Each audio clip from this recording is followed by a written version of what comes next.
Hi, this is Brendan Davis from Bedrock Games and the Bedrock blog, and I'm here with Adam Baulderstone for another episode of Bedrock and Baulderstone, and we are continuing our discussion of Farscape Season 2.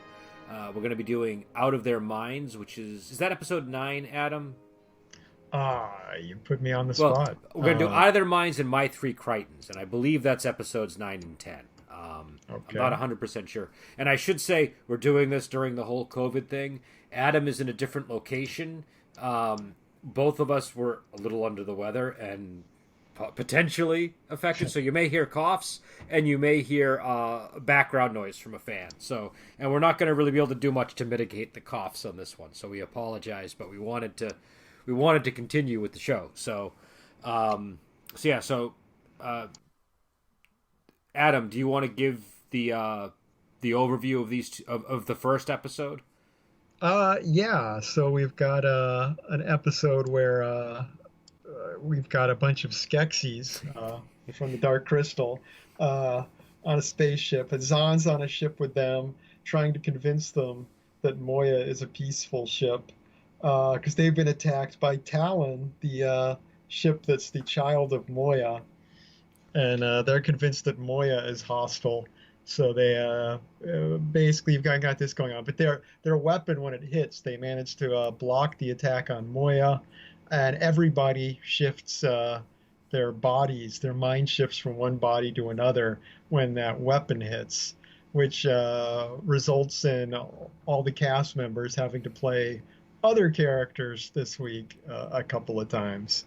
So yeah, I don't. What'd you think of this one? So I like the Skeksis a lot. That was something I saw that and I was like, Skeksis, this is going to be fun. And I liked the culture they had. I liked how their whole thing was evolving. Apparently, I mean, evolution seemed to just be a term for rising through the ranks for them, really. And I liked I liked the dynamic between the captain and the second in command that was left. I liked the way that they tricked Zahn. I thought that was clever. I liked that there was I liked that the Skeksis were a real clever opponent that were able to trick them at least twice in this episode. There might have even been more moments of trickery, but I appreciated that. And I also, this seems like an episode where it was like, hey, the premise that they had when they started was having the actors play each other, right? And then coming up with a science fiction-y reason for doing that.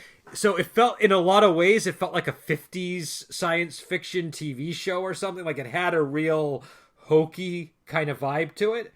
Yeah. But it was fun and entertaining, and I was really enjoying, like, kind of mentally ranking the different actors as they tried to do each other. Do you know what I mean? Exactly. Yeah, I'm with you on that. It's an episode definitely where there's kind of a meta level to it of all the actors doing imitations of each other, but it's fun. So it's the kind of thing that Farscape can get away with that a lot of shows wouldn't be able to, I think. And my favorite by far was Dargo as Chiana. That sealed the deal on this episode for me. And also just the actor fully committed to everything that required. It was very, and there was one scene where he like shook his hips like Chiana, and that was like the when I was sort of like mentally trying to rank them, that's when I kind of gave it to him, you know. And the guy who plays Crichton did a really good job, I thought, as Rigel. That's Rigel, yes. Yeah, another very good one. Yeah, and then you've got the whole well, those two together, the scene where Chiana as Dargo is trying to seduce Rigel as Crichton is a very strange scene. Yeah, that was the scene that I was thinking of when that was a very unusual, especially because Dargo and Crichton's relationships are so set, they're so established, and it was really bizarre. It just came off because it's not only is like the actor who plays Dargo seducing Crichton's actor, but Crichton is Rigel in that scene, and it's just very strange, all the stuff that goes through your head. So but yeah, I thought it was a fun episode, and I really liked the Zahn stuff because, and you see this, I think, in the next episode too. I could be wrong. Am I crazy to think that Zahn is in love with Crichton or has some kind of special connection to him? That If is you remember in the first season, there was the whole thing where they kind of melded minds. There's a piece of each other inside the other one, so okay. they do have a special connection. Okay, because when Yeah, because there's that scene where Rigel is Crichton, but she only wants to hear it from Crichton. Do you know what I mean? She wants to, yeah, yeah, and yeah, but the way that she just had total faith in anything he said, I was like, oh, that looks like love to me. So I was wondering if that's what was going on there. yeah. Um, I think she has a lot of confidence in his motivations. I think is a okay, bit of it, okay. but yeah, So but but I thought that stuff was interesting, and I thought that I don't know. I mean, the entertainment of this episode was watching the actors play each other. Really, that was the main thing. There was other stuff going on too, but that was the primary thing that drove it. And yeah. Yeah, it's a very fun episode, just for what it is, and like you say, having the Skeksis in there, and they're scheming. Not they're really Skeksis. We're just calling them that because they pretty much look like Skeksis. I mean, But these were Skeksis. They said we're gonna have Skeksis in these episode, and they they put did. Skeksis. Yeah, that. Well, it's funny. I just got done watching the Dark Crystal TV series on Netflix. So, like last week, I just kind of ended that. So, getting to this episode, I'm like, oh, it's more Skeksis. But Yeah, because even down to how competitive they are with each other. Do you know what I mean? Like that, and yeah, and how well, yeah, exactly. The one like knocking the other one yeah out and like just kind of going in and going for the throat. Yeah, it felt that was a definite yeah Skeksis kind of thing. yeah The whole just puking up the acid attack thing too. That was also very Skeksis like. yeah. I thought at first I thought he was like maybe he smuggled a firearm in, like maybe that's what was going on, and then it became Uh-huh. this acid. It was like Jello. It looked like red Jello that crawled up Moya and ate some of her circuits or something. But that was cool, and yeah, but the second in command is the one I really liked. I like the second in command, the one who takes over in the end. I thought Yeah. she was a little more interesting than the leader. The leader, they were both good villains, but I liked I kind of knew where that was going. Like I knew that they were kind of getting you to think that if that woman the second in command took over, then things would be okay. But you know, Yeah. No. obviously, No. yeah, Still not yeah. okay. Also, I liked the way they handled the stuff with what's Moya's baby's name?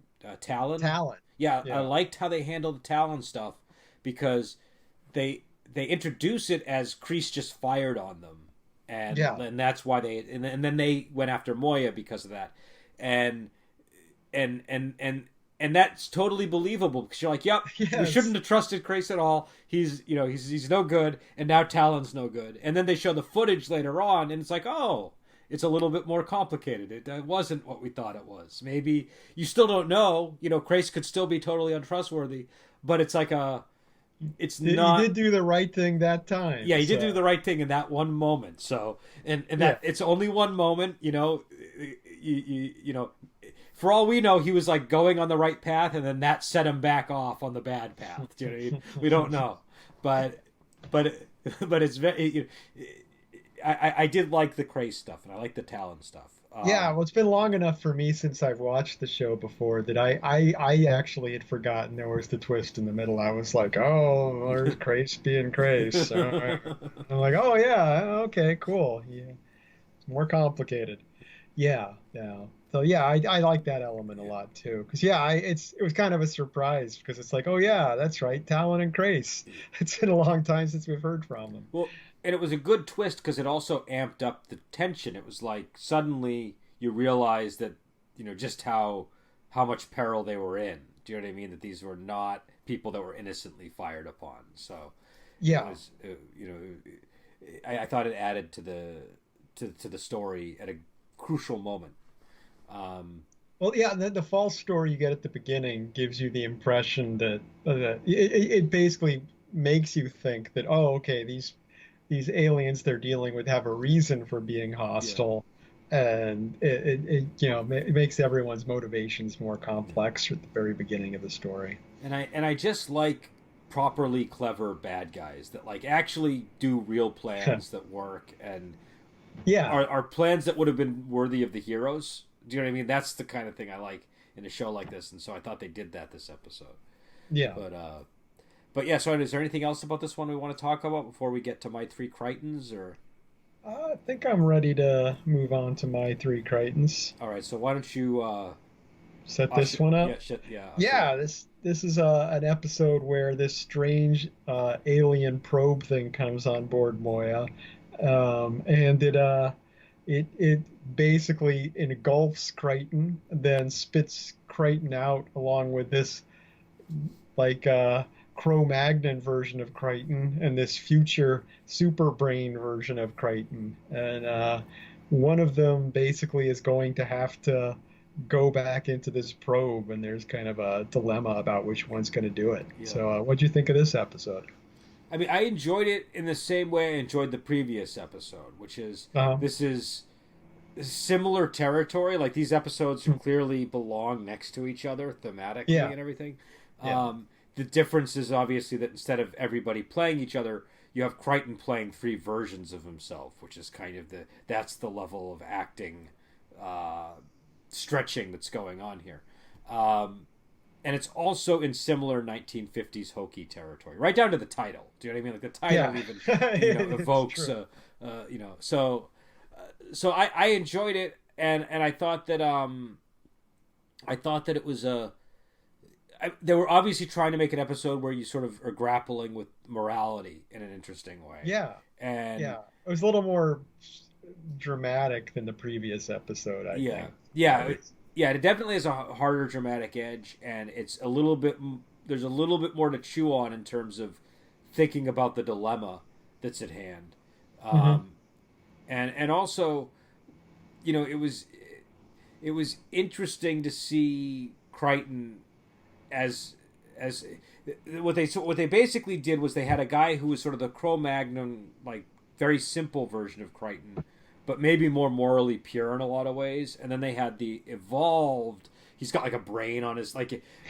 By the way, that's not how I don't think that's how it's gonna happen, because it seems like your brain would be far too tender to be whatever was going on with his forehead doesn't seem safe if you're trying to evolve advanced intelligence. But visually it worked because I immediately knew, okay, this is the smart Crichton. This is the evolved Yeah, Crichton. So exactly. It's really really like 50s science fiction shorthand there. yeah. So it totally worked. It totally worked. My quibble aside, which is probably not even worth paying attention to.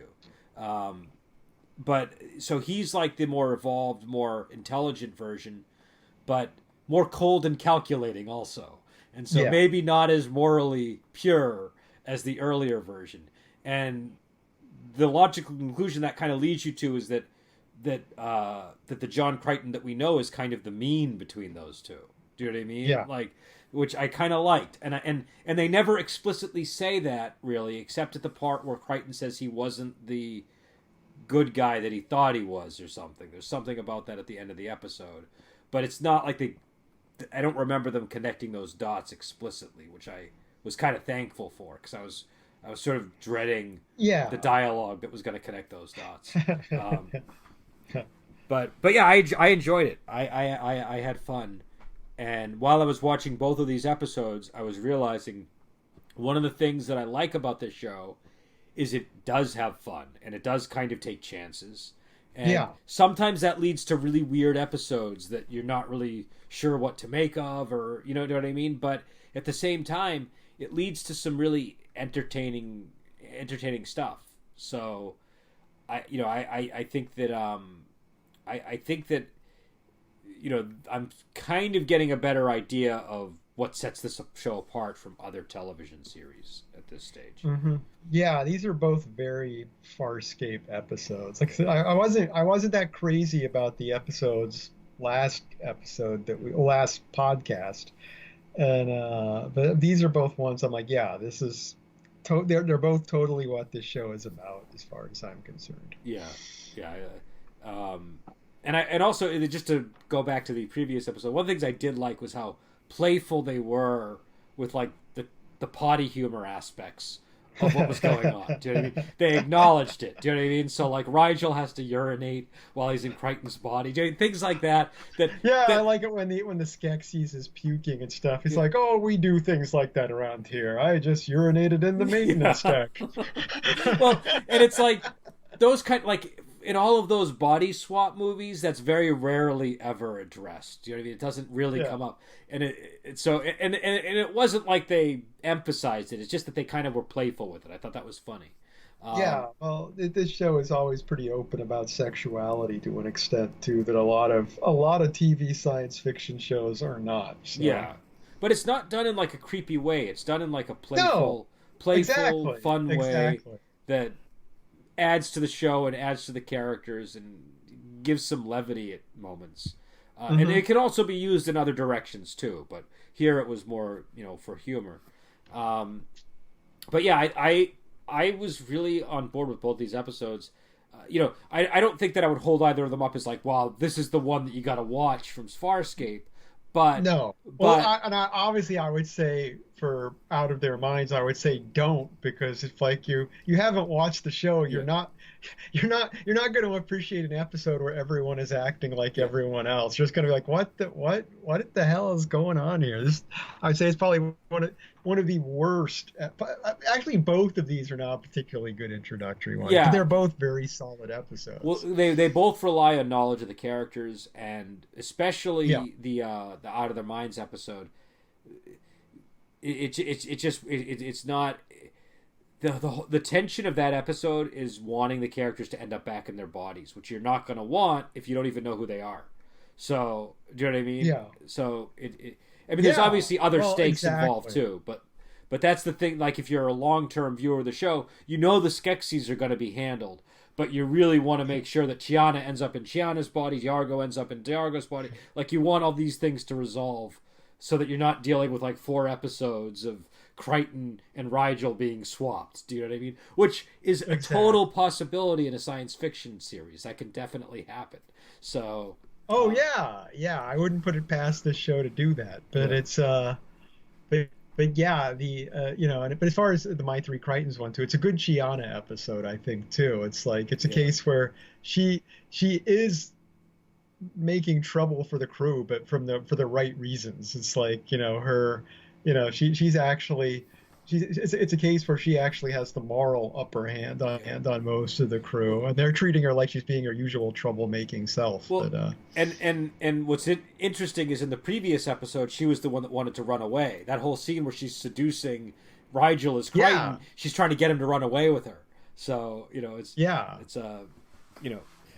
and also that was an important scene because it reveals one of Rigel's motives, right? So, like, I don't. Has that been discussed before? Or was that the first? Oh yeah, it's been discussed before. I mean, obviously that has been his motivation regularly throughout. There hasn't been much he can do about it, so it doesn't come up that often. Okay.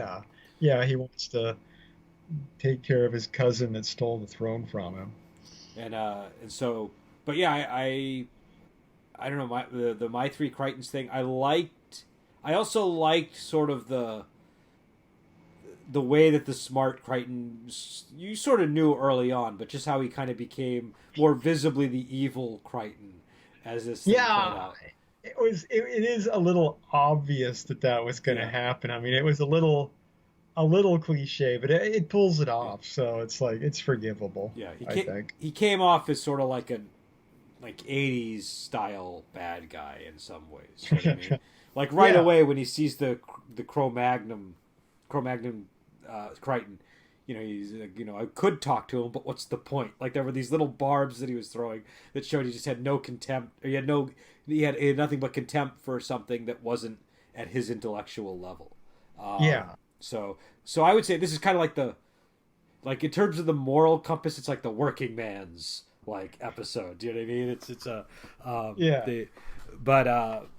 But yeah, I if I was going to critique it, I would say maybe that's an overly simplistic thing for them to do, because when you're writing an episode, you can make whoever you want the bad guy and whoever you want the good guy, and you can kind of make your argument very easily doing that. So Yeah. it might have been interesting if they had made the bad guy's argument more persuasive through, like, and it was early on, but then by the end he's just like a maniac who wants to get rid of the old Crichton. And I think if they had been more subtle with him, it might have been less, I don't know, because on the one hand, it might have been more subtle and more satisfying if I was like trying to treat this as like elevated entertainment. But I don't know if it would have been as entertaining as, do you know what I mean? As just the stark bad guy that we just got. Going with but yeah, because there's so, it felt like at the middle of the episode, like they almost be playing with the idea that Aaron was going to befriend the smart one, just like Shiana did with the caveman Crichton, but yeah, it didn't really go far in that direction with Aaron and him. I mean, he basically like betrays Aaron pretty quickly, and that's kind of out of the water. But yeah, I was wondering if there was going to be some kind of complication there. But I mean, it would be a real stretch for Aaron to really, act against the main Crichton anyway. So I don't know that you ever could really make that work in a convincing way. So no, you definitely couldn't. I don't think so. No, because that was one of the things I was sort of like waiting for her to kind of resist his obviously bad intentions. Do you know what I mean? Yeah. And you feel like it's not just because she wouldn't betray Crichton, but because you also feel like she would be attuned to something is off here. Do you know what I mean? She seems to have good perceptions about those things. So. Exactly, which is kind of why they have to knock her out partway through the episode. It's like it's like, let's just get her out of the way so the story can work better. I love how consistently easily people get knocked out in TV shows. It's one of the sure. but as guys who've had concussions, I agree. But well, just the way that, I don't know, it's sort of like the shooting the gas tank in the car. Do you know what I mean? It's just like, exactly. But yeah. So I don't know. Is there anything else about this episode that we want to discuss, or are we? I think we've gone over everything, haven't we? I think we have gone over everything. Yeah, I mean, it's just a solid, enjoyable one. Yeah. So that was the episode. I mean, if you're still listening and you haven't seen this show, I don't know why. I can't imagine why someone would listen to a discussion. Watching this? Listening to it. Yeah. But if you haven't, or if you have and you haven't seen it in a while, it's on Prime, and this is probably now a good time to go and seek out streaming entertainment. Yeah. So yeah, I would definitely recommend checking it out if your curiosity is piqued by it. But yeah, I was, again, I wouldn't say that these were like you have to watch these episodes, but like they were fun, and they were. If you're a Farscape fan, there's absolutely no reason you wouldn't watch these episodes. They're good ones. Yeah, they're good episodes, and they kind of have a lot of stuff in them that's sort of like the things that I'm starting to like about Farscape. Do you know what I mean? So, and also I think maybe at this point I'm just getting more invested in the show as we go on. So yeah, I think season two is I feel one of the better seasons, but I think it gets off to kind of a shaky start too. Like it's a mix of good and so episodes, and I feel like we're really hitting the good stretch now, okay, if I recall. I mean, it's been a long time since I watched it, but I think the show's really kind of hitting a new level at this point. Okay. Yeah, no, and the thing is, I feel like this is one of those shows a lot of people probably saw in the background on ads and stuff when they were younger. You know what I mean? Like, I remember it being, I remember hearing about Farscape, and like I told you, for whatever reason, I always confused it with Firefly because I never watched the show. And apparently that's a mistake that you're not supposed to make. But they are very different shows. But it's one of those shows where if you saw glimpses of it like I did, it's totally worth looking into. It's there's a lot of shows like that aren't worth looking into, but this is one where I'm realizing it was it was a lot more than like my brain just imagined it to be based on what little I was seeing of it. So I guess we'll be back with what is it? Look at the Princess, Kisses But a Kiss. Yeah. Oh, part 1 and 2, so it's a two-parter. Yeah, then part 2, Look at the Princess, I Do, I Think. So, Okay, all right. So yeah. we will. I don't want to read the. I already saw a name in the summary that is mildly spoiling. So I'm not. I didn't even mean to look at it. I was just looking at the title and I saw the description. But yeah, so we'll be back on with those episodes, and until then, we will talk to you later. Great.